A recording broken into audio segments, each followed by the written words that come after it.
Good afternoon and welcome along to Unbelievable with me, Justin Brierley. This is the show on Premier Christian Radio that gets Christians and non-Christians talking and debating. And what a show we have for you today. So pleased to say that my special guest on today's programme is Richard Dawkins, probably the world's leading atheist. And of course I'll introduce our other two studio guests as we get into the topic of today's programme. If you want to find more debates on faith between Christians and non-Christians, then do visit the show webpage premier.org.uk/unbelievable, where you can subscribe to this programme as a podcast and find many other features and resources.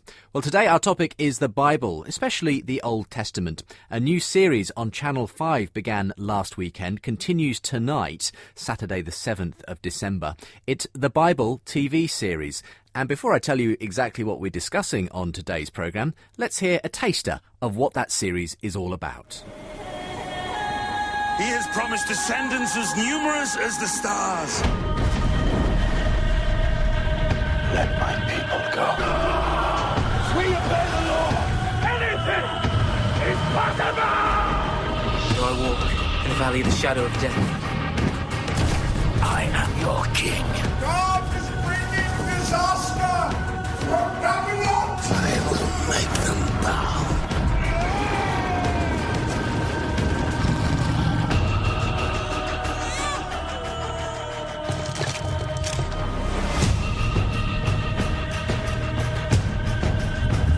He has sent me to declare freedom for the captives. Told over 5 feature-length episodes. A story that changed the world. The Bible starts 30th of November on Channel 5. So the Bible TV series continues tonight. It had great ratings when it was aired in America. It's been shown all over the world. Now has hit UK shores. If you're planning on tweeting about it, can I encourage you to use the hashtag #TheBibleUK, hashtag #TheBibleUK. And if you want to find out more about the series, meet the creators, get resources and so on, we've got a webpage dedicated to that on the Premier website. That's premier.org.uk/thebible. But today we're going to be debating the Old Testament. Let me introduce the topic and our guests. you're unbelievable. Well, as Channel 5 screens 10 hours of the Bible in a mini-series this December, I've 3 guests joining me to debate the rights and wrongs of the stories in the Old Testament. As we ask today, what do we do with the Old Testament? What about things like the story of the destruction of Sodom and Gomorrah? Or God asking Abraham to sacrifice his son Isaac? Can we make sense of them for today, or are they Bronze Age myths that we should be happy to consign to history, to the bin of history? Well, those 3 guests joining me today are Professor Richard Dawkins, well-known biologist and, of course, a leading voice in atheism. His best-selling book, The God Delusion, included a chapter on whether we can draw morality from the Bible, so we'll be asking him about that. His latest book is his autobiography, An Appetite for Wonder. Chris Sinkinson is a Christian pastor and lecturer in the Old Testament at Moreland College. His new book, Time Travel to the Old Testament, aims to show how the books of the Old Testament are realistic and relevant for today. Rabbi Josh Levy is from the Northwestern Reformed Synagogue in London, also known as the Alith Synagogue.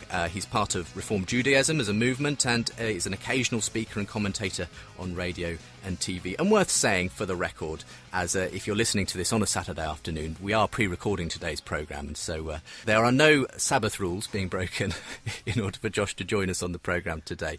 A very warm welcome to all of you, gentlemen. Thank you for being with me today. Thank you. Thank you. Thank you. Richard, let's start with you, someone I've long wanted to have on this programme. So thank you for making the time to join us today. First of all, would you want to just give us a little bit of background? And if people want the full story, of course, they can buy your latest book. But you kind of embraced atheism really in your late teens, was it? Yes, I suppose you could say that. But that's not got a lot to do with what we're talking about, which is the Old Testament. Indeed. Which you can appreciate as a work of literature, and I do. Yes, I mean, you've been familiar in that sense with the Bible from a young age, haven't you? Yes, indeed. Yeah. And what sort of an impact would you say the Bible had on you as a youngster, and how did your views develop on it over time? I learned the stories of the Old Testament. I learned the stories of Genesis about Abraham and the stories of King David and so on. As a child at school, I seem to have had a near photographic memory in those days and almost seemed to know them by heart. I suppose the sort of Christian attitude in which I was brought up was that the Old Testament God wasn't as nice as the New Testament God, and so we were kind of slightly warned off the Old Testament in a way.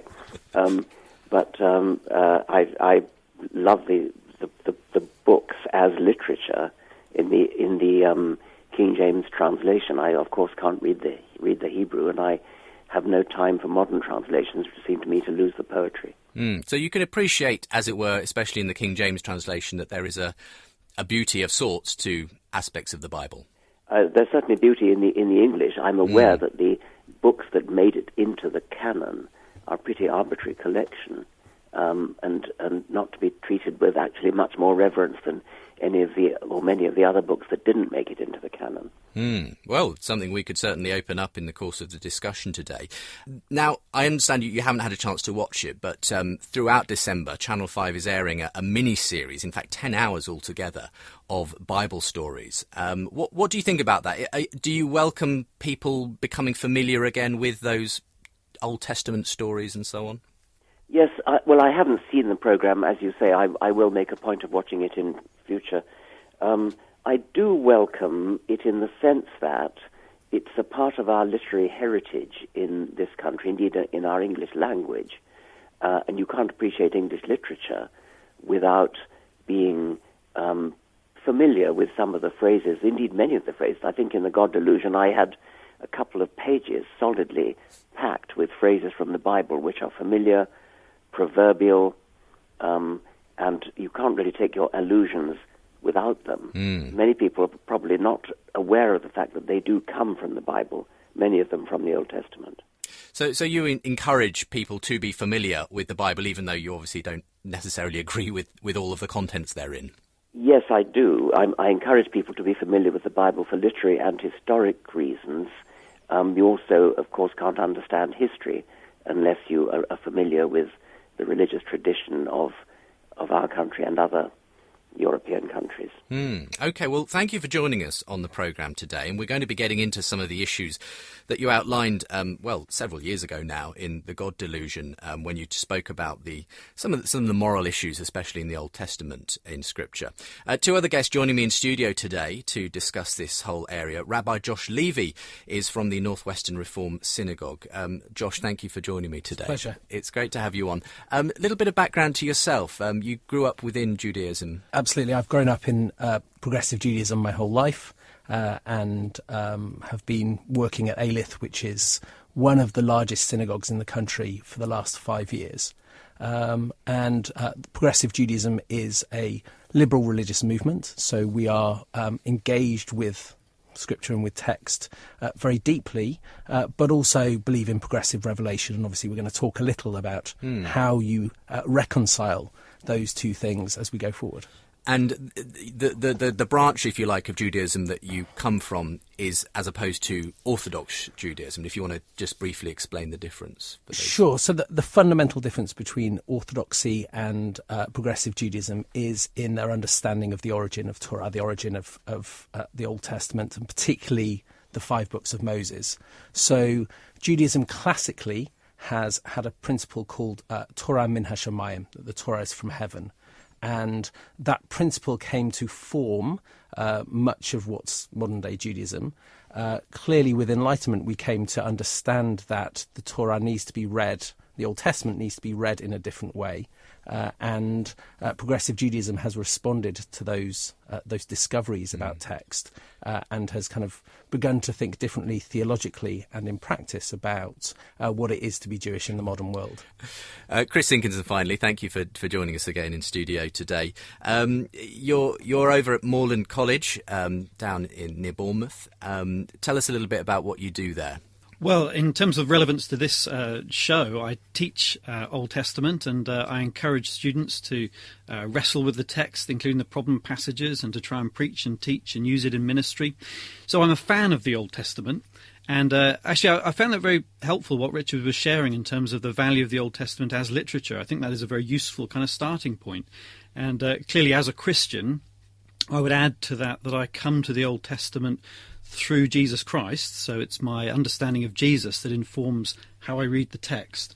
And I appreciate what Josh said about progressive revelation, because I think that's a helpful term to use, that when we read the Old Testament, we recognise an unfolding revelation. We can't simply take something out of context as if it were a timeless moment. We have to see it as part of a progressive revelation of God's character.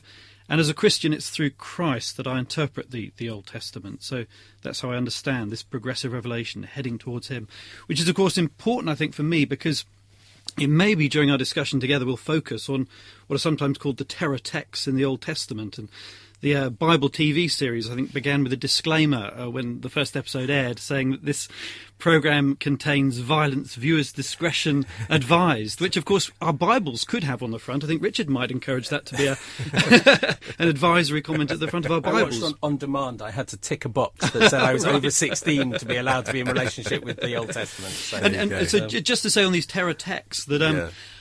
these are not my favourite passages in the Bible. You know, these are not the immediate passages I turn to for my devotional readings. That doesn't mean to say I want to cut them out and bin them, but it does mean that I place them in a context of a progressive unfolding revelation. And the atheists are not the first people to struggle with these passages. Yeah. Christians have struggled with them down through the years too. Well, we're going to be getting into the discussion now, and if you'd like to take part, if you would like to send in your comments, and we're going to hear some of your comments to the last few weeks of programming towards the end of today's show, then do get in touch via email. That's unbelievable@premier.org.uk. You can also tweet or Facebook me at unbelievablejb on the Twitter account, facebook.com/unbelievablejb if you want to like the Facebook page of this show. And of course, all those links, plus links to my guests, the Bible TV series, and more available from the show webpage at premier.org.uk/unbelievable. Thousands of people are subscribed to the podcast. Maybe you'd like to join them if you enjoy these kinds of debates between Christians and non-Christians. If you're tweeting, by the way, to do with the show or indeed the Bible TV series, which continues tonight on Channel 5, why not use hashtag #TheBibleUK? And if you want more resources specifically around the series, meeting the creators and that kind of thing, then do go to our webpage, premier.org.uk/thebible.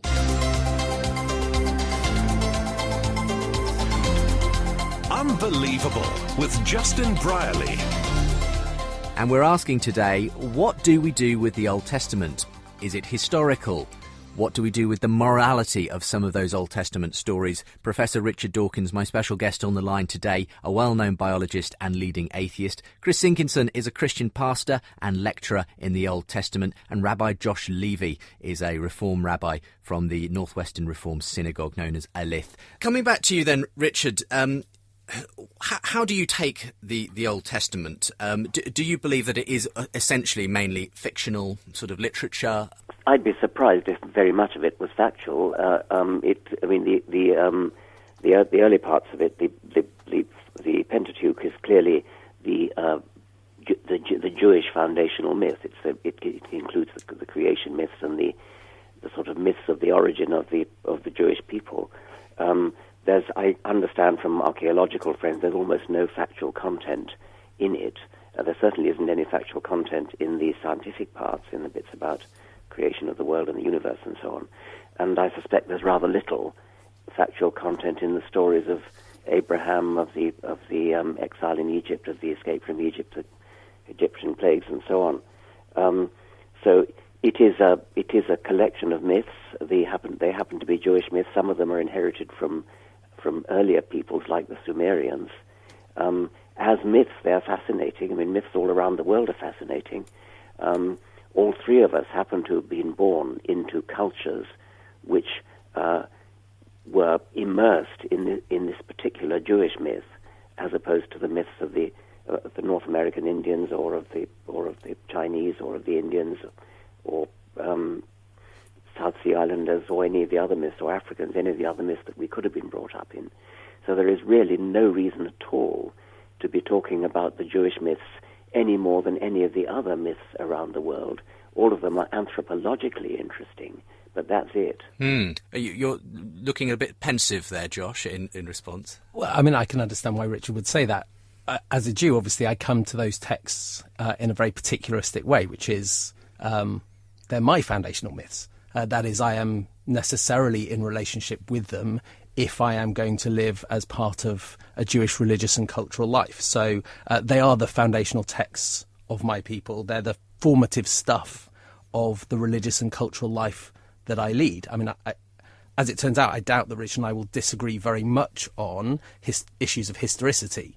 What we're going to differ on, I think, is probably whether or not that text continues to enrich people's lives. And as a Jew, it clearly continues to enrich my life. It is the foundational myth of the people of which I'm part. Would it be it's fair? the formative stuff that I do. It's my poetry, my story, the source of the legal code which then came to shape my religious and cultural practice. So as a Jew, I have a very particularistic relationship with it. Go ahead, Richard. Well, presumably you would agree that if you happen to have been born in China or India or Fiji or somewhere, you would say, well, the Fijian myths are the myths of my people, the Indian myths are the Hindu myths are the myths of my people. I mean, you recognize the arbitrary accident of the fact that you happen to have been born into a Jewish household, and that's why these are the myths of your people. Right. I mean, I think our own personal religious and cultural identities are, inevitably arbitrary to some extent, but it is mine, and that's for me to live as a Jewish life engaged with my cultural traditions involves being in relationship with that text. I'd be interested, Chris, but a couple of things that Richard pointed out as he started there. He doesn't believe there's any historical basis really to most of the Old Testament. Is that something you disagree with yourself? I would disagree with that. I think, though, just to clarify, there's a couple of words that we've been using so far that I do think need some unpacking. One is the word literal, and what do we mean by literal interpretation? And the other is the word myth, which is very easy to use, but I think there's a much more complicated debate around what we mean by myth. And in fact, to be honest with you, in terms of popular debate, I think the word myth has been so stripped of any clear meaning that it's almost a useless word, which would have been much to the annoyance of someone like Tolkien, who spends so much time discussing mythology and the meaning of myth. So just to take these two words very, very quickly. First of all, if I could go with the word literal first, then what do we mean by interpreting the book literally? Literal does not mean simply interpreting something for its face value meaning. The sun rises and the sun sets. This is language we clearly know it's a conventional way of speaking about the relationship of the sun to the earth as we view it from our viewing platform. Likewise, with the Old Testament, we could talk about how there is a perspective on history and the world, and that's reflected in the way the stories are told. So to interpret the Old Testament literally doesn't mean always taking it at its face value. It means taking it seriously for the kind of literature it is. And myth, I don't think, is a particularly helpful word here. I mean, theologians use the word saga sometimes to describe the Old Testament. And I think that might be more helpful, because when we think about the history of the Old Testament, I'm sure Richard would agree that there's a historical kernel to the Old Testament story. I'm sure he wouldn't doubt that there's a historical story unfolding, but it's to what extent is that wrapped up in figures of speech and forms of writing and perhaps later traditions that have been incorporated into the story. That's what we'd need to disentangle. But that there's a core of history, I'm absolutely... And you feel that is confirmed by archaeology and so on when you look into some of these core aspects of the Old Testament's history?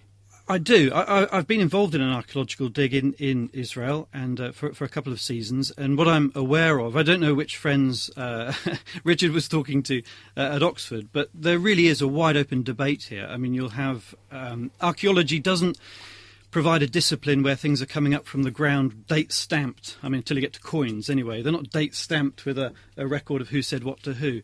Archaeology provides evidence which can be ambiguous, it needs explaining, and so there's a very vigorous debate going on in archaeology right now, and there are those who hold to a minimalist position and would suggest that there's very little evidence at all for the events of the Old Testament, but there's a very significant number of archaeologists, a very significant number, who would argue for what's sometimes called a more maximalist approach to reading the evidence, people like William Dever or Kenneth Kitchen.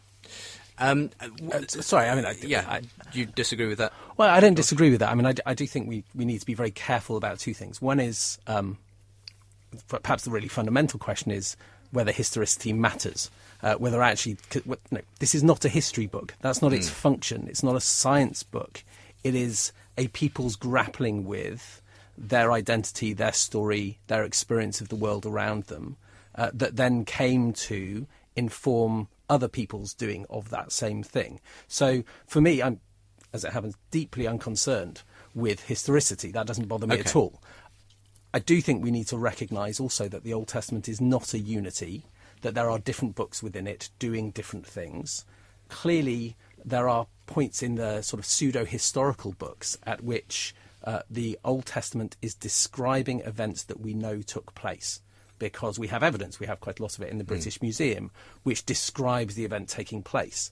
But the Bible isn't doing history, it's doing theology. So when the Babylonians rampage and destroy Jerusalem, we know that happened. We know that the Bible is describing it. But the Bible is doing theology. It's seeing that in terms of reward and punishment and behaviour. It's doing a different thing.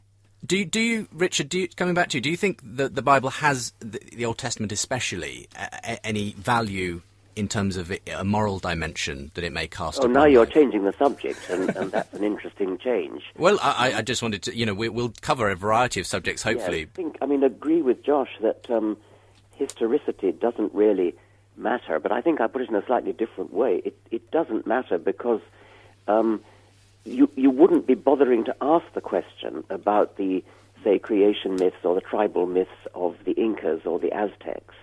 They are interesting, they're fascinating myths, but you wouldn't be having a debate to say, is there any historicity in the stories of sun gods and things? The only reason we're bothering to ask the question about the historicity of the Jewish myths is that we happen to be brought up in them. But they are not special, they are just tribal myths like any other. Chris, could I make a distinction there? Because, you gave a very helpful description right at the beginning of the power and influence of the Old Testament narratives on Western culture. And I'd go even further than that and say that even history writing itself can find its roots in the Old Testament, in the way the Old Testament was written. Not that it's history, accept Josh's point that it's not history as in a modern history textbook, it's not science as a modern science textbook. But in terms of a history, it formulates a way of describing events which have a certain linearity and a certain meaning, which is reflected in the historical traditions, which will, we also look to the Greeks and Herodotus, but in terms of the modern world, our development of history and our understanding of history reflects a view which we find in the Old Testament, which I don't think we find in the Chronicles of Babylon. I don't think we find them in the Inca myths, that's for sure. So you would, in a sense, then say these... It's not just sort of equal weighting between different myths around the world. There's something quite unique about the Old Testament. Okay, Richard? I just don't see that. I notice you're quite happy about using the word myth for the Inca myths and the Aztec myths. Yes, I'm not saying that the word myth. I'm using it because you used it to describe their stories and legends, and I do accept there is a category called myth. I just want to define it very carefully. Yes, I think myth does not have that rooting in linear historical progression, no. And that's where I think our modern understanding of history has a much more of a reliance on the Jewish tradition than would have come out of the Inca mythological cycles. Stories which aren't rooted in time and place. We find that in the great Hindu epics as well, which, again, are not rooted in time and place, not concerned with the genealogies and the locations and who was king when, in the way that the Old Testament narrators were. Yes, Richard, and then we'll bring in George. Well, that may be so. I don't think it's a very, I don't think it's a very deeply important point. If it's so, I suspect the same is probably true of some other mythologies.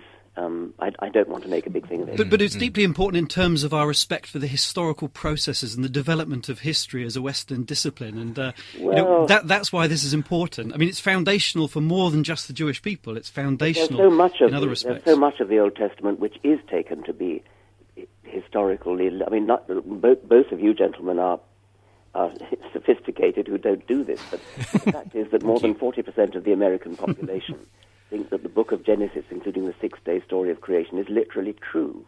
And this is a problem which I have as a scientist, and I hope and believe that both of you stand up and vigorously oppose such literalistic fundamentalism. Right, but I think that is because we recognise, certainly I recognise, that that's not the function of this text.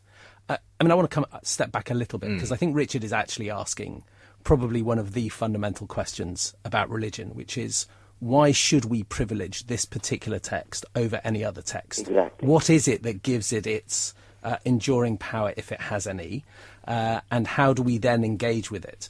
And, classically, the answer would be something around authorship. That is, that there is a divine authorship that gives this text its weight, gives this text its authority. Mm-hmm.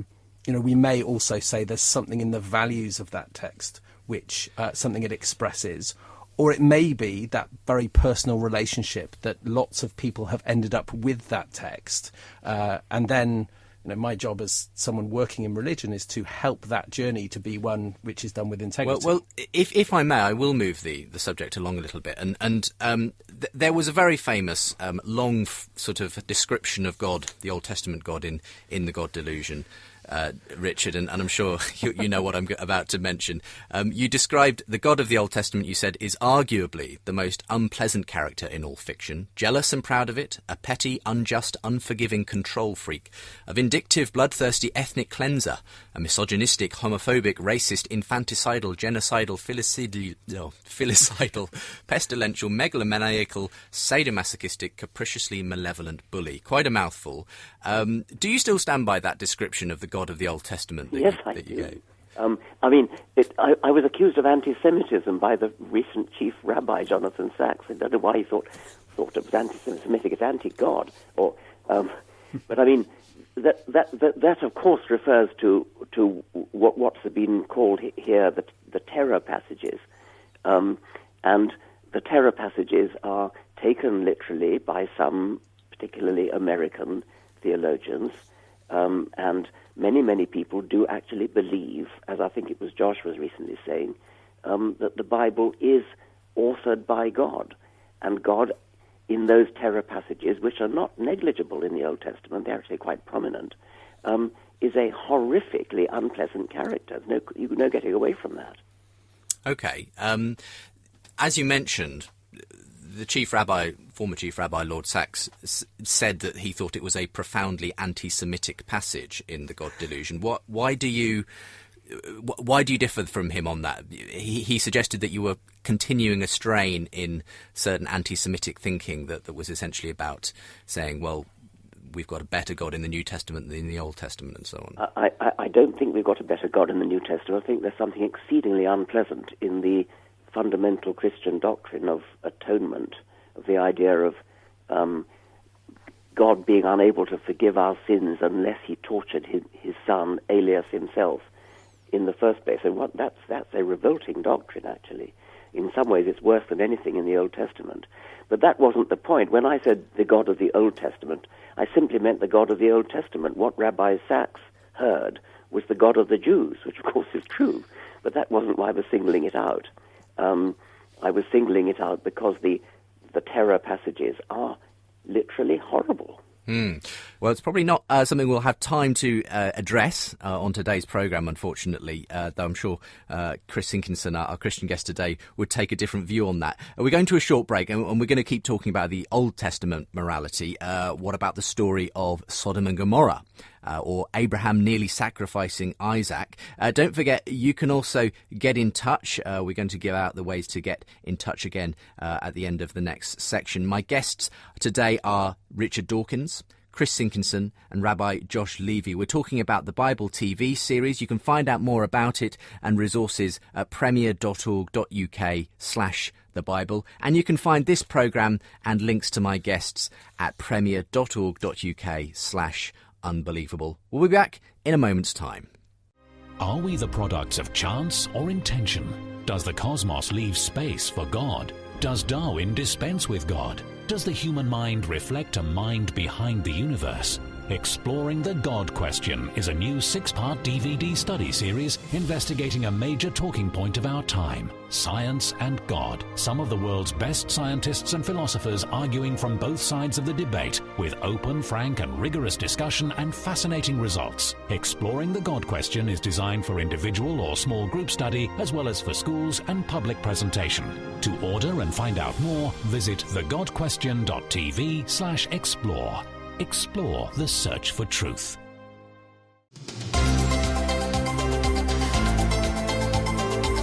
You're listening to Unbelievable on Premier Christian Radio.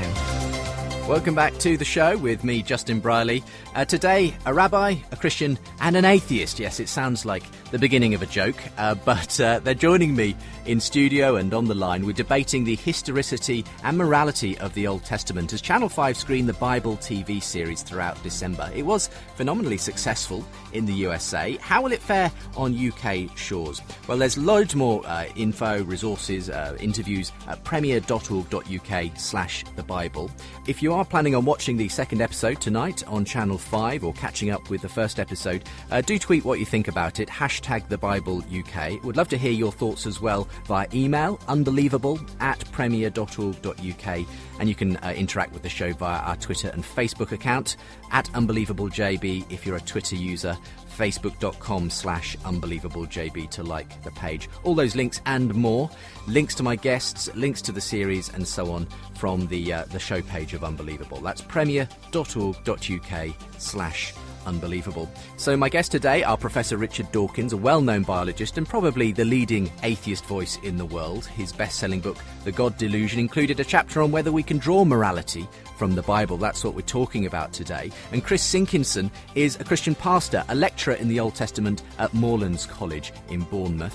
His new book, Time Travel to the Old Testament, aims to show how the books of the Old Testament are realistic and relevant for us today. Our other contributor is Rabbi Josh Levy from the Alith Northwestern Reformed Synagogue in London. So just in that last section, we had Richard defending this passage in The God Delusion where he describes the God of the Old Testament. I know both you gents, Josh and Chris, want to come back on this. Perhaps we'll start with you, Josh, sure. as a Jew.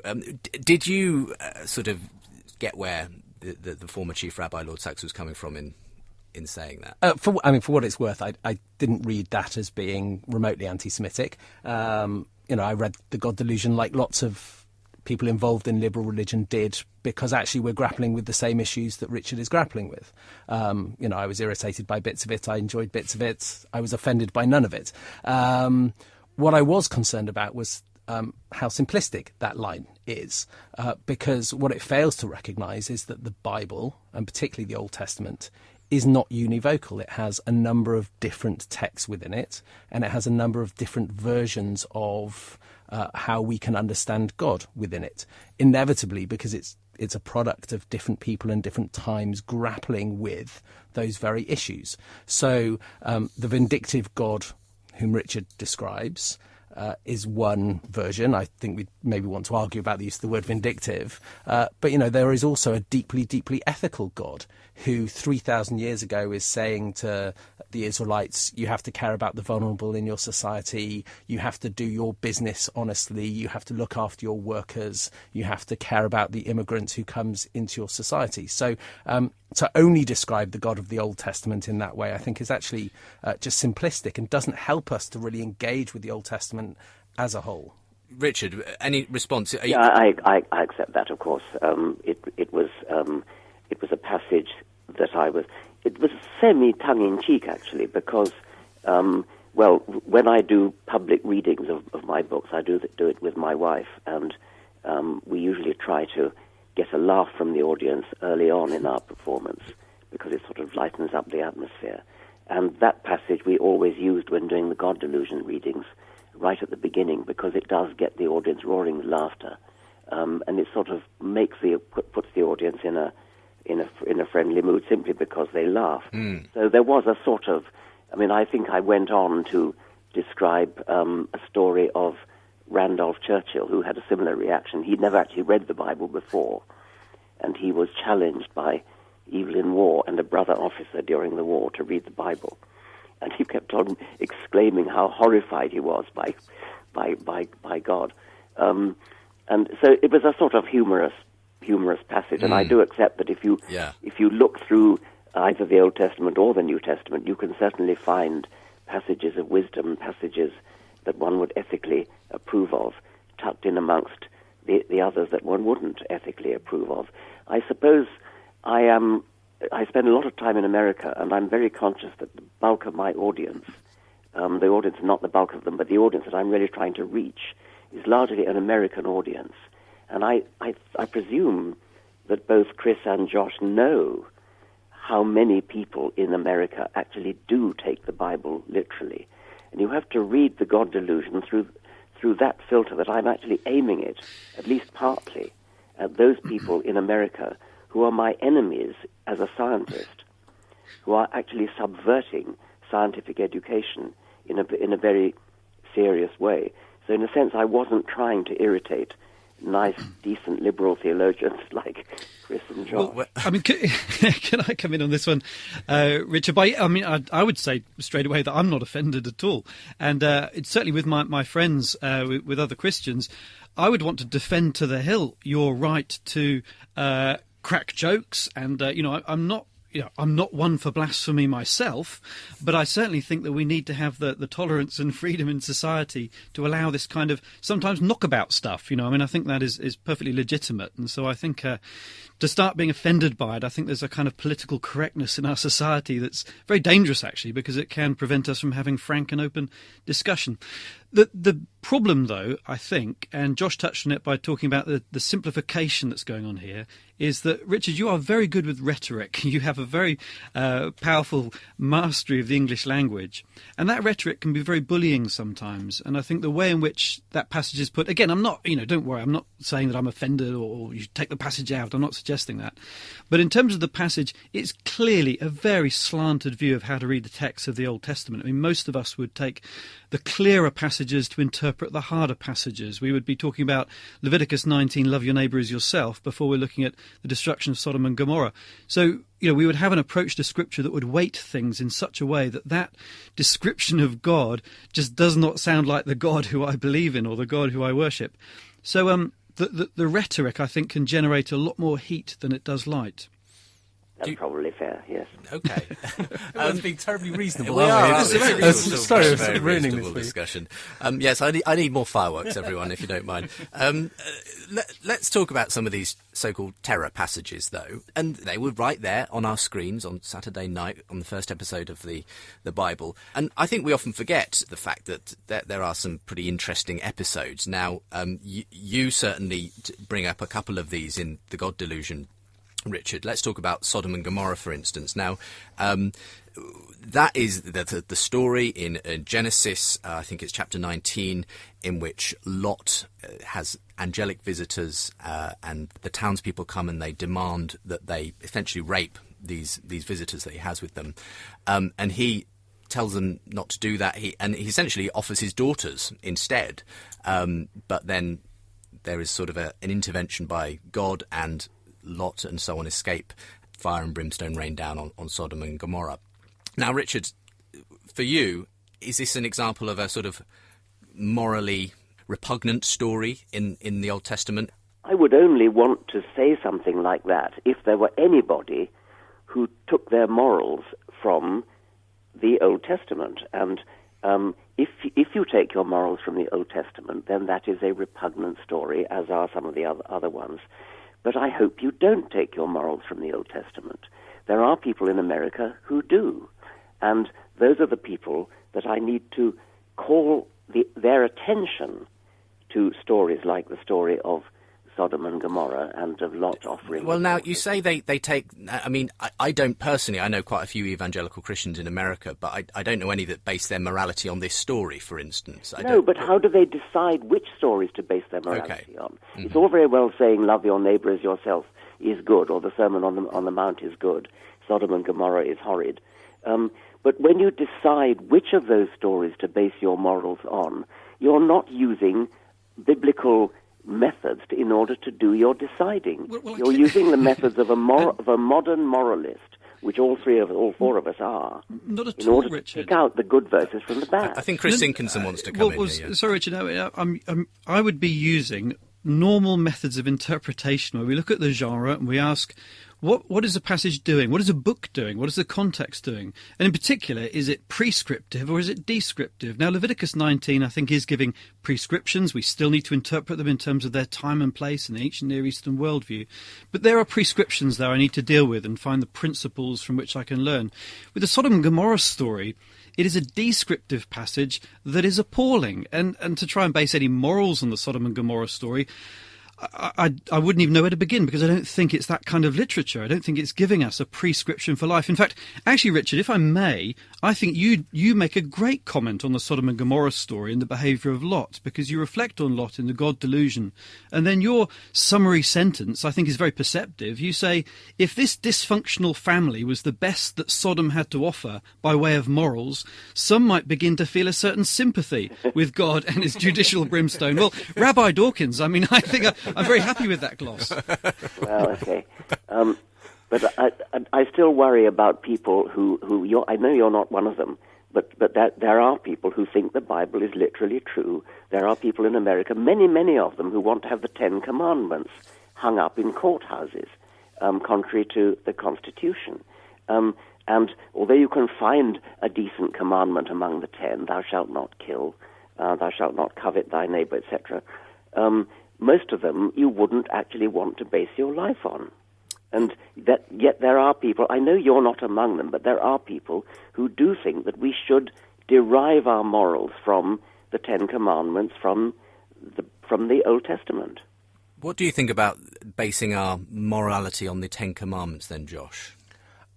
Well, I think it's important to recognise that within Judaism, the Ten Commandments are just seen as 10 of, classically it's understood as being 613 commandments. Clearly, some of the issues that Richard raises also apply to those prescriptive sections, those legal sections which are interwoven into particularly the 5 books of Moses, because clearly there are legal sections which are also abhorrent to us in terms of our modern morality. But I do believe that the Torah in particular has within it some values that it expresses, some ideals within it which are hugely modern and continue to have the capacity to enrich our lives today. And also that the stories, even those terror texts, have the ability to raise the questions that are exactly our questions for today. And that's always been the Jewish approach. So, 2,000 years ago, the rabbis were asking exactly the Rabbi Dawkins questions of the text that they had inherited from the 1,000 years previously, and were exactly grappling with what do you do with Lot, and condemning him. Judaism has never read the Old Testament uncritically. So they were condemning Lot. They were looking at sections, for example, around capital punishment and saying, hold on a minute, this seems arbitrary, this seems unreasonable, we have to think about how we actually process this. This can't be exactly what is meant. We shouldn't take this on face value. So, I think the authentic religious approach to the Old Testament is the one that reads it critically and which engages with it in that very critical way. But when a modern person, or when the rabbis down the centuries that you're talking about look at the scriptures and interpret them in the light of their modern, in their own time, and we in our time, our modern morality, we do that in the light of our modern morality. Why bother with the scriptures at all? Why not just go straight to the modern morality and cut out the middleman? Mm-hmm. Right. Well, let's allow Chris in on this one. Here's where my enthusiasm for the Old Testament wants to bubble over, because when we come to, you're right, we look at modern morality, we talk about the modern morality that we use, but let's also give credit to the Old Testament world and reflect on the morality in terms of the ancient Near Eastern worldview. Now, in that context, here is enlightenment. Here is an approach to the widow, the orphan, the refugee that I actually find very beautiful. I mean, I recognise the terror texts, I recognise the issues of interpretation with problematic passages, but written through it all is an approach to society which is fundamentally egalitarian. And in order to see that, we have to compare the Old Testament documents with texts from that time, such as the law codes of Hammurabi. Now, those Babylonian law codes have many parallels to the Old Testament, eye for an eye and a tooth for a tooth, but the way in which the Old Testament is very different from those legal codes from Babylonia, they highlight this egalitarian approach to life, the privilege of the poor, the importance of responsibility, that those who are in power look after those who are vulnerable. The Sabbath rest command, I find that a very beautiful command. I don't follow it. I'm not Jewish myself. I don't follow it in that sense myself. I could be broadcasting on a Saturday, but the Sabbath law I find very powerful because it describes the privilege given to the animals to take a day of rest. The land ultimately gets rest. Slaves get rest, and we want to talk about how it regulates an issue like slavery in the ancient world. Slavery common throughout the ancient world, but at least the Old Testament is regulating that kind of behaviour. So are you saying that the Old Testament law then and morality is actually in some sense a foundational stone upon which our modern morality, that Richard says, let's go straight for that, rests in some way? Well, I think that's true. I mean, that's a historian's judgment, and, I'm not suggesting I'm best placed to make that judgment. I think so.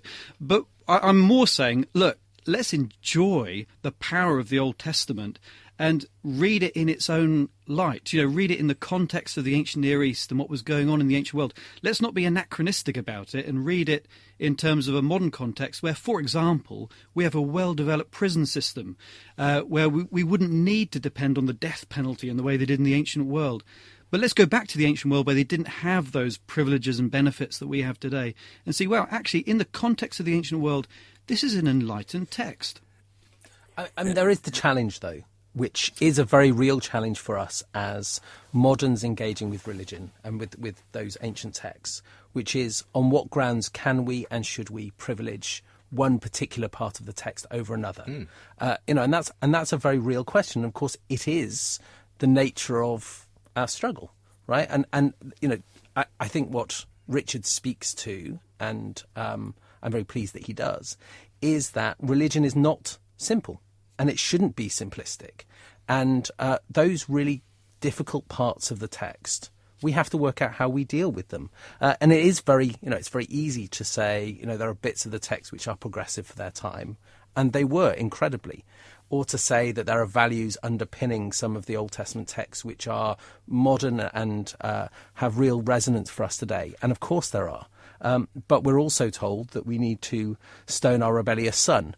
And we have to engage with that text as well. Now, I'd just be interested in your point on this, Richard. Is this just theologians picking and choosing? That's essentially what you seem to say. Yes, and I mean, when we say that we look at our modern morality, and we are all 21st century moralists, and we disapprove of slavery, and we believe that women are equal and things like that. We can look back in history and look at various historical traditions and discover nuggets of that in the Jewish tradition, in Christian tradition, in Confucianism, in Buddhism, in Hinduism, in all the great moral philosophers. Of course, our modern morality has its historical developments, which we ought to acknowledge and ought to study. But we shouldn't be bending over backwards to look at a particular text which happens to be ours, namely the Bible or the Old Testament, and struggle manfully to understand it in terms of modern, find the good bits and reject the bad bits and interpret the bad bits in terms. I mean, why bother? Why not just look at our modern morality and say, yes, this has historical precedents from all over the world, and it's good to look at them, but we don't have to spend all our time trying to find the bits of our particular holy text, whatever it is, whether it's the Quran or the Old Testament or whatever it might be, trying to find the bits that fit in with our modern morality. Let's keep our morality separate and think about it as moral philosophers, albeit acknowledging that it has historical roots. And I suppose that's where we're going to really diverge, because my answer to that would be because that's the human exercise. And that's been a very powerful human exercise for thousands of years. And that particular text, because of the stuff that's within it, which is horrible, as well as the stuff that's within it, which is so precious, is a mechanism for us to ask those really deep questions. That's really what's crucial for me, is that this is a text which enriches our lives. Now, as a Jew, I'm necessarily almost in relationship with that text. But, I believe it also has the power to enrich the lives of other people because of that breadth. And because of our ability to struggle with it. Just be interested, Richard, to get your views. And again, this is an example you bring up in The God Delusion, and it was, again, part of the first episode of the Bible TV series. Very dramatic scene where Abraham takes his son Isaac up, having been commanded by God to sacrifice him. This is, of course, found in Genesis chapter 22, the story of Abraham almost sacrificing Isaac, but God provides a ram caught in the thicket at the last moment. Now, you described it this way in The God Delusion. By the standards of modern morality, this disgraceful story is an example simultaneously of child abuse, bullying in two asymmetrical power relationships, and the first recorded use of the Nuremberg defence. I was only obeying orders. Yet the story is one of the greatest foundational myths of all three monotheistic religions. So you really object to this story in terms of its moral viewpoint? Well, I trust that nobody thinks it's a morally good story. I mean, it's sometimes interpreted as being God's way of telling Abraham that you don't sacrifice humans anymore, you sacrifice a sheep instead. My feeling there, since God was, according to the story, able to talk to Abraham, why didn't he just tell him, rather than put Isaac through this horrific ordeal? Clearly it isn't true. Nobody seriously thinks it's true, except at least 40% of the American population who think that everything in the Bible is literally true, and almost all of the Islamic world who think that the parallel story of Abraham nearly sacrificing Ishmael is literally true. But nobody in this studio thinks that this is literally. Well, let's find out from Chris Sinkins, because I'm guessing you're not as liberal as Richard is assuming you are. Perhaps, no, perhaps, I'm not wanting Chris. to agree with Richard on this. Not at all. Obviously, I'm going to also have to comment again on this word literal. I mean, I believe this is a historical event. In terms of what we mean by literature, though, this is very important, because I've been helped very much actually by the Jewish theologian Robert Alter, who has described the art of biblical narrative, that of course these historical events have been presented to us in terms of Hebrew narrative, following certain conventions. And actually, at that point, when we read the story, we discover what a beautifully crafted story it is, the way it builds up tension, the way in which there's not really a narrator's voice telling you what to do with it. There's a real sense in which it provokes a lot of questions rather than necessarily answering them easily.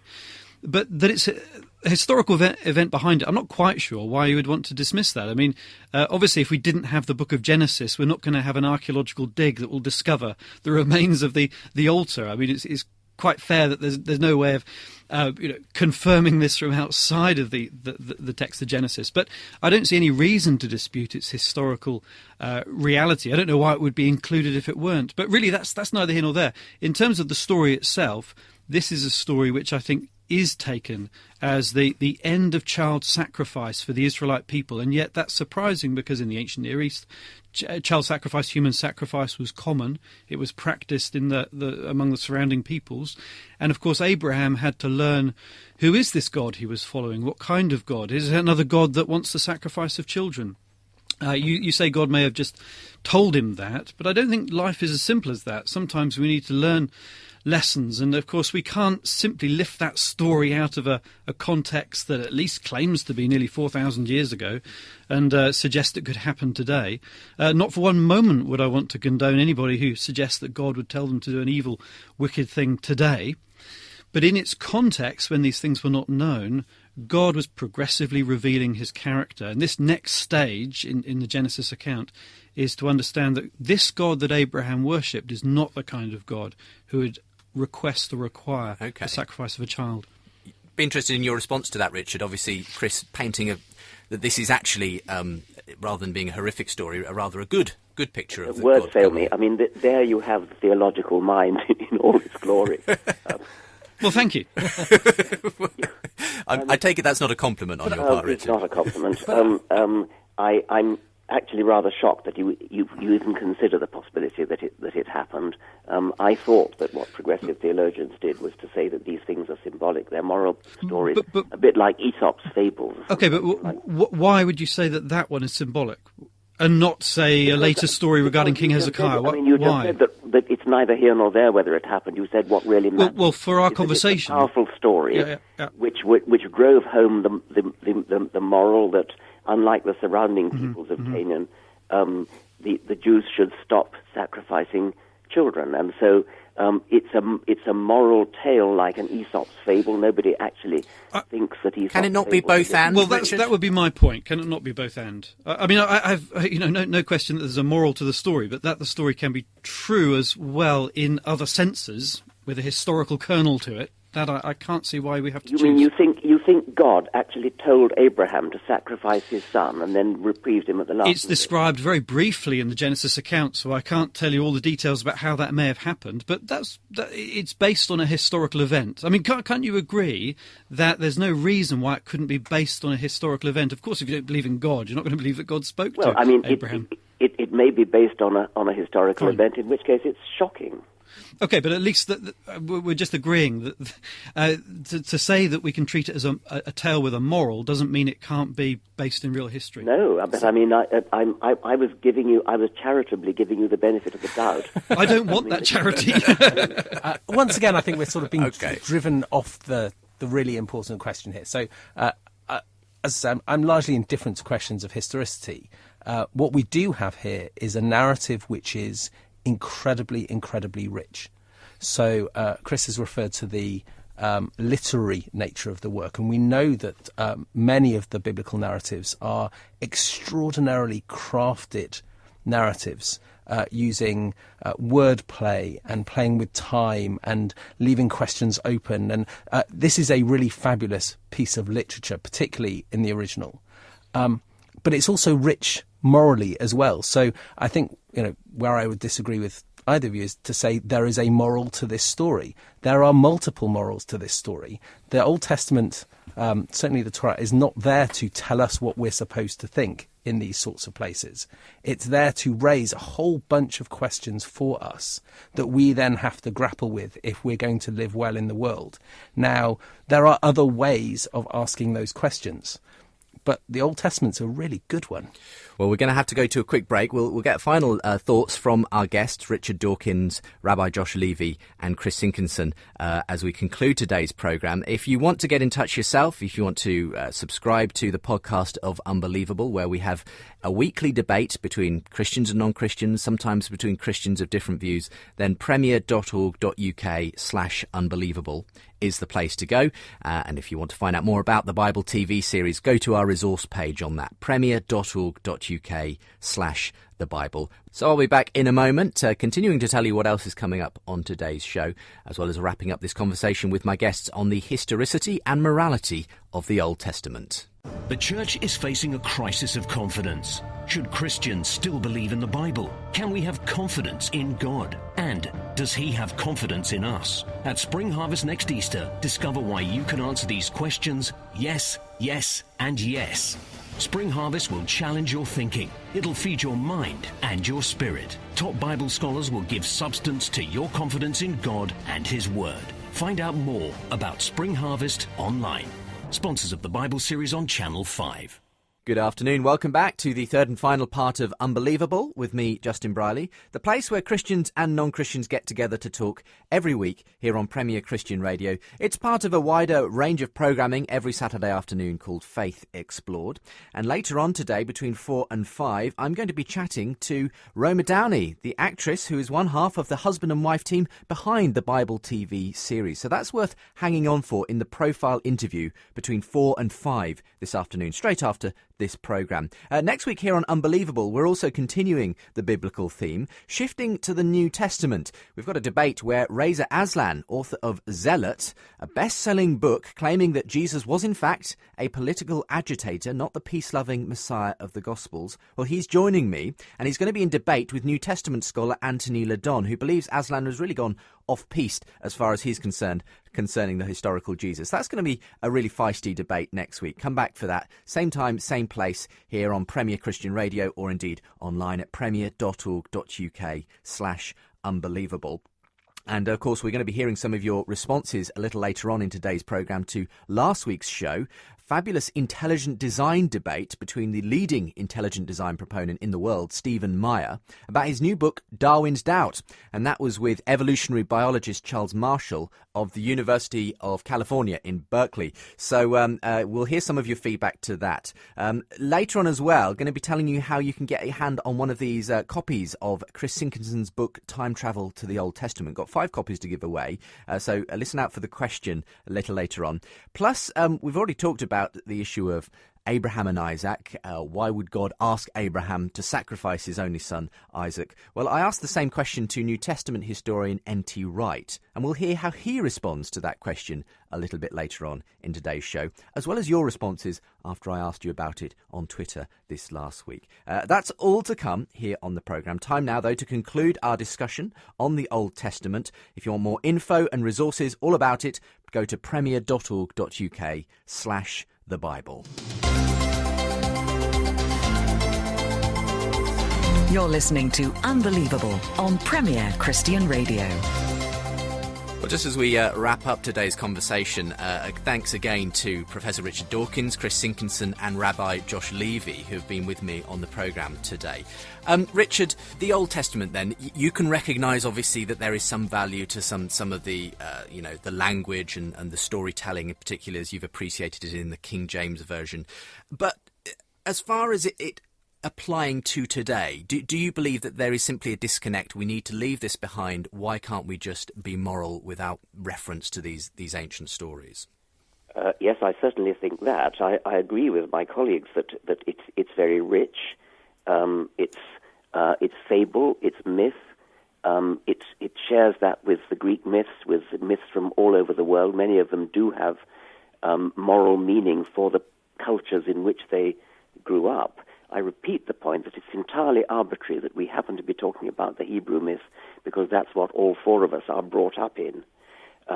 We could do exactly the same thing with the Greek myths, with the Indian myths, and you would not wish to live your life according to the behavior of Zeus and Apollo or the Norse gods or anything like that. These are all powerful, rich stories, and we can take them in all sorts of different ways.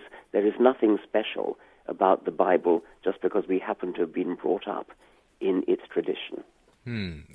Josh, as we start to conclude today's programme, how would you apply the Old Testament for today? Well, I think the question Richard asks, which is why should we privilege this text, I would want to say there are things about it which are exceptional. I think it is exceptionally rich. And there is something exceptional about the fact that it has continued to have resonance and be a way for people to think about the world for thousands of years. We're talking about a text which is in places 3,000 years old, which continues to have us arguing about it for an hour on the radio. And tenacity in and of itself is not an argument for keeping something, but it suggests there is something exceptional about the text. But what's important for me is that Judaism has never read that text uncritically. Whatever its perspective on authorship and origin, that has never stopped Jews from looking at the text and saying, oh gosh, that looks a bit weird, or I really have to think about how to deal with that, or, is that character behaving morally or not? Or in the places which are legal texts, how do I want to apply that because there's something that feels strange, difficult there, or something which feels wonderful and fabulous and enriching there. So this is a text which has the ability to enrich our lives, but only if we don't approach it simplistically, either to simplistically reject it or to read it simplistically and take it simplistically in the way that I know that Richard particularly objects to. Chris, finally. I think I've got to be honest and say there are two types of answer I'd want to give. One type, obviously, from my faith perspective, I believe in Jesus Christ, and therefore through him I have a particular faith response to the Old Testament as the Word of God. And that is my understanding of the Old Testament and why I have a personal vested interest in it. But that's separate, I think, from a more general cultural issue here, which is that I think in an age of growing illiteracy and a sense of not being conscious of our history and our culture and our background, I think it's imperative that we can encourage people to read the Old Testament, to understand these foundation documents.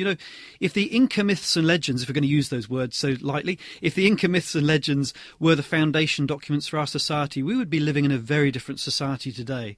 The Old Testament is the earliest documents to provide humane descriptions of how warfare should be fought. So for all of the terror texts that we might debate and discuss, within the legal code, there are some very humane teachings on war and on how society should be organised and on the treatment of the poor and the vulnerable, leading to modern-day issues like the Stop Human Trafficking campaign that friends of mine are involved in, or the Jubilee campaign regarding debt and other nations. So I think in being conscious of our history, our background, and what Richard has described as great literature, I think we actually only enrich our understanding of these issues we're facing today. And boy, do we need to understand these issues if we're going to be a literate and historically conscious people able to grapple with the complex moral questions facing us.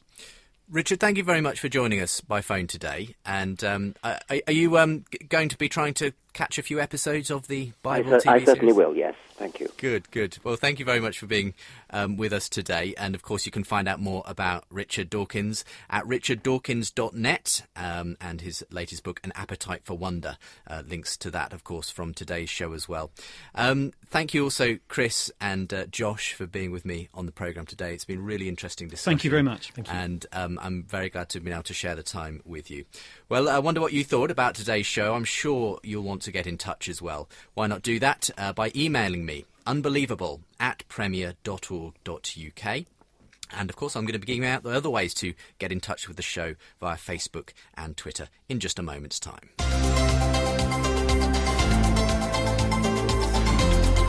Unbelievable with Justin Brierley.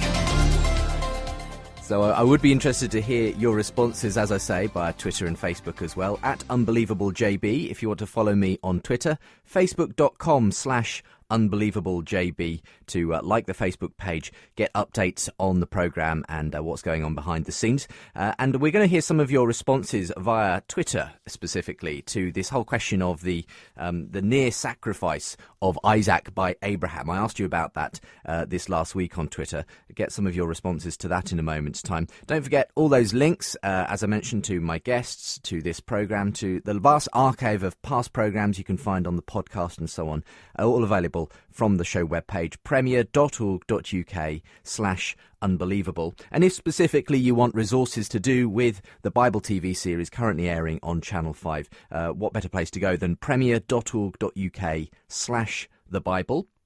And as I said earlier, if you're tweeting about it tonight, why not use the hashtag TheBibleUK? That's the way you can sort of check what everyone's saying about it as it airs. Second episode tonight on Channel 5, 9 p.m. Wanted to mention that we're giving away 5 copies of Time Travel to the Old Testament by Chris Sinkinson, published by IVP. Simple question. All you have to do is email me. Name the husband and wife team behind the Bible TV series. Okay? Name the husband and wife team behind the Bible TV series. I've already mentioned who the wife side of the team is. Can you add the husband's name? Here's a hint. Go to that resource page I just mentioned at premier.org.uk/thebible, and it's not hard to find out. But if you can tell me that via email, I will happily send you a copy of the book if you're one of the 5 that I pick out of a hat after we've had entries in next week. Unbelievable@premier.org.uk if you want to send me in your answers to that question. And I will accept answers from abroad, not just in the UK. Lots of listeners in the States, I know, to Unbelievable via the podcast. Hope you don't feel too aggrieved at Richard's various statements about Americans during today's programme. You might want to email in about that, as well as some of the other issues that came up in the programme today. Just a couple of quick things to mention. I'm very pleased to announce that I'm going to be involved with Spring Harvest in 2014. Spring Harvest is a major Bible conference that happens every sort of spring, obviously, around the Easter break. And it's been going for, 25, 30 years now. Well, this year it's called Unbelievable, funnily enough, and there is something of an apologetic theme about having confidence in our faith. And so I'm going to be actually leading some of these seminars, at least at the Minehead site, over the 3 weeks in April that it takes place. So if you're able to come along this year, I do particularly encourage it. It's really for anyone who wants to think through the big questions about their faith. So think about coming along to Spring Harvest 2014, and I'd be delighted to see you there if you're a show listener at either Minehead 1, 2 or 3 through April, from the 5th to the 18th of April. And another fabulous speaker doing the apologetic seminars at the Skegness site at the same time is going to be Tom Price of the Oxford Centre for Christian Apologetics, who's appeared on this programme a number of times. So between Tom and myself, we're going to be sharing the apologetic seminars, looking at some of the big questions around the Christian faith, particularly to do with God the Father, God the Son and God the Holy Spirit. So if you'd like to book in, springharvest.org premia.org is the website if you want to be involved. Really looking forward to meeting a lot of new people as well who may come into contact with the show for the first time that way at Spring Harvest this year here in the UK. That's springharvest.org. Let's go to some of your feedback. As I mentioned, I wanted to ask you what you thought of the Abraham and Isaac story that we were discussing here on the show today. I tweeted out earlier this week a still from the Bible TV footage of Abraham about to sacrifice Isaac before the intervention of God and the angel to provide a lamb. Well, this was what Anthony had to say when I asked, what do you think? He says, that child lived. How many die in abortion abattoirs? How many are sacrificed to progressivism? Hashtag neo-eugenics. Well, in response, Lord Billy Austin said, whataboutery? 2 wrongs don't make a right.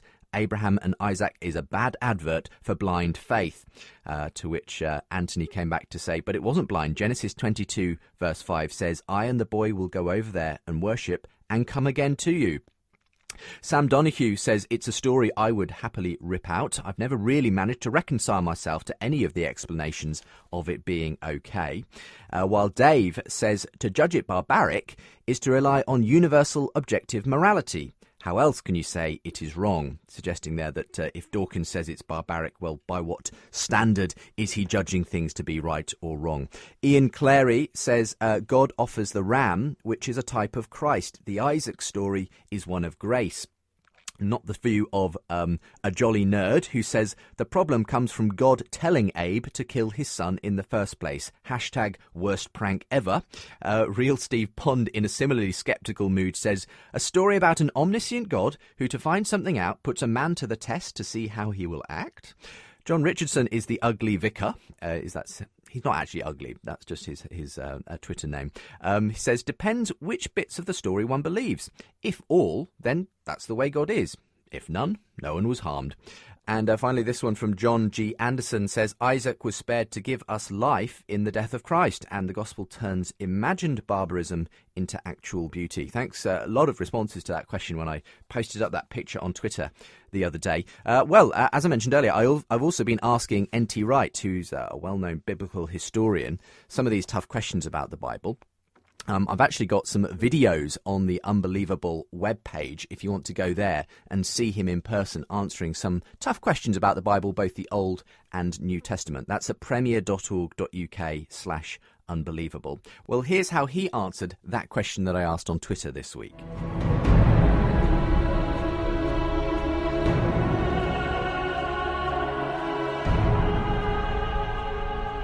Tom, wasn't it barbaric for God to ask Abraham to kill his son?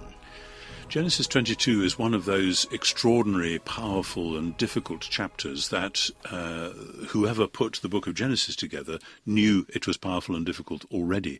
And I think there's a sense in which that sort of story is not something that we are supposed to pick up and run through a moral filter to say, do we approve of this or not? But we're just supposed to stand in awe and in horror, as it were, at it.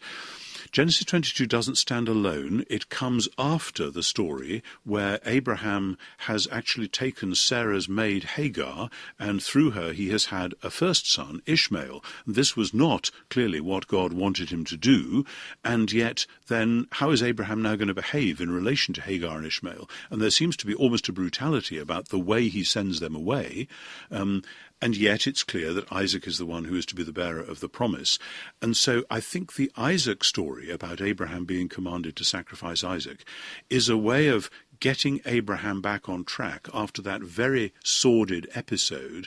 Okay, Abraham, you've done that, but now actually this is the sort of thing you've precipitated. Are you prepared now to give up this one?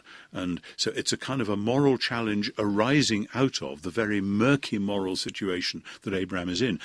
Our difficulty again and again with the Bible is that we assume that each incident comes in a clean little box and we hold it up and say, should God have done this or shouldn't he? And the answer is no. Take the whole narrative, and there's something much deeper and more complicated going on, at the end of which, scary though it is, there is a sense of Abraham as the obedient one and of Isaac in Jewish tradition as the willing one, which is just as scary as the Abraham bit. And then, of course, we have to say as Christians that forms part of the backdrop for when we see in Romans 8 God who did not spare his own son but gave him up for us all. So we need to see the story in a much larger context.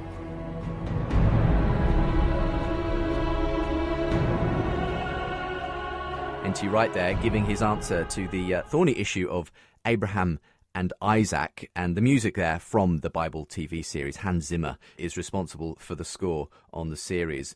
Again, if you want to get in touch via Twitter, that's @UnbelievableJB, if you want to tweet me your thoughts on this whole thing.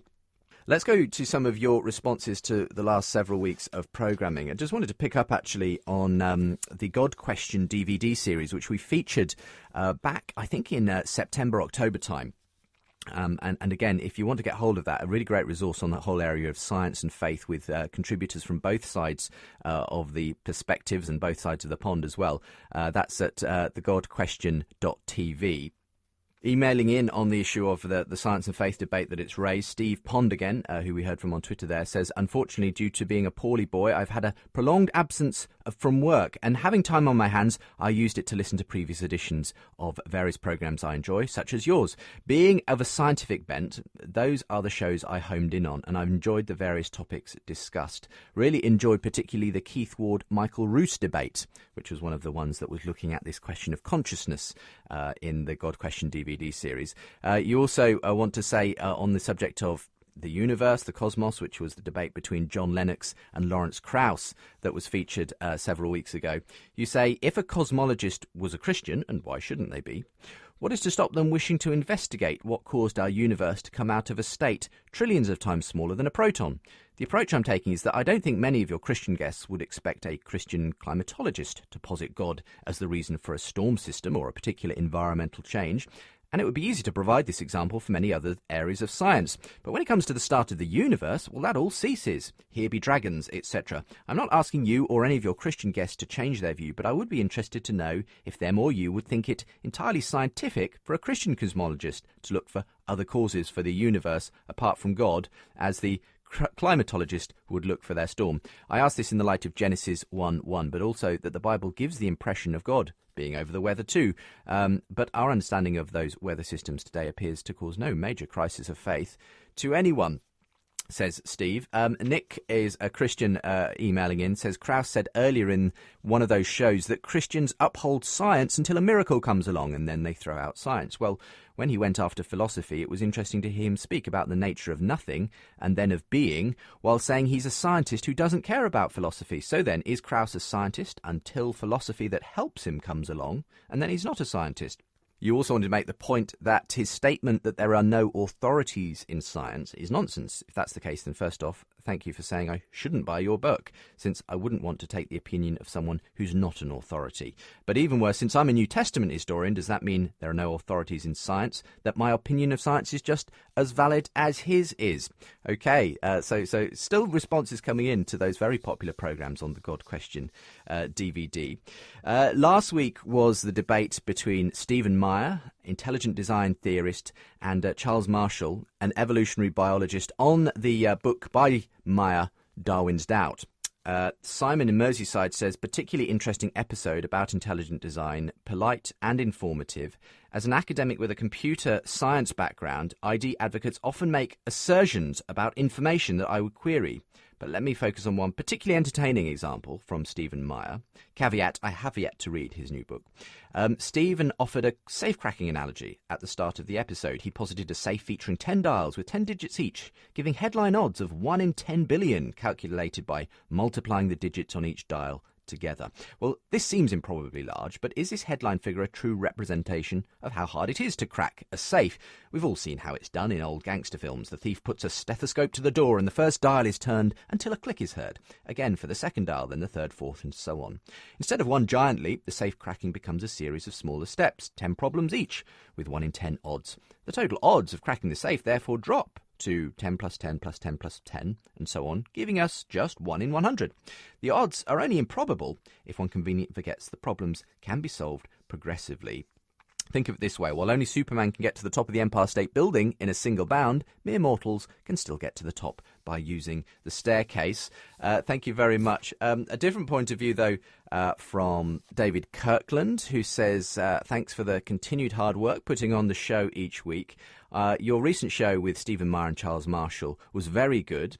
I think Meyer makes a very valid point that our experience in this universe is that intelligence directing information or programming leads to far more ordered results and building complexity. Marshall sounded like no intelligence, information or direction could easily be the default position, and we'd just expect that to lead to information and complexity. You go on to say later on, many times when the subject of intelligent design is discussed, it seems like something of a false dichotomy is put forth when people say the universe is all explained by intelligent design and a higher power, or explained completely by science and evolution and no higher power. These categories are useful, but obviously they're only meant to answer certain appropriate questions, as John Lennox has repeatedly mentioned. Okay, thank you very much for your thoughts on that. Thanks also to those who have been emailing in on the Strange Fire episode of the week before that, when Doug Wilson had an interaction with charismatic Adrian Warnock, and Ian Mackey emailed in to say he thought the last two shows, both between Doug Wilson and Adrian Warnock and Charles Marshall and Steve Meyer, have been excellent. Both discussions where the participants engaged in proper argument with each other, addressing the issues. Keep up the good work. Thank you, Ian. Appreciate that. And thanks to everyone who's been getting in touch in the last few weeks. I'm expecting a full mailbag from today's programme as well. So again, if you'd like to get in touch, do email unbelievable@premier.org.uk. And don't forget, you can subscribe to this podcast. Vast back catalogue of shows to listen to too. Some people are working their way through them at a rate of knots, having started listening recently. Perhaps you can join them too. premier.org.uk/unbelievable to discover all of that. Finally, let me tell you what's coming up on next week's programme. You're unbelievable.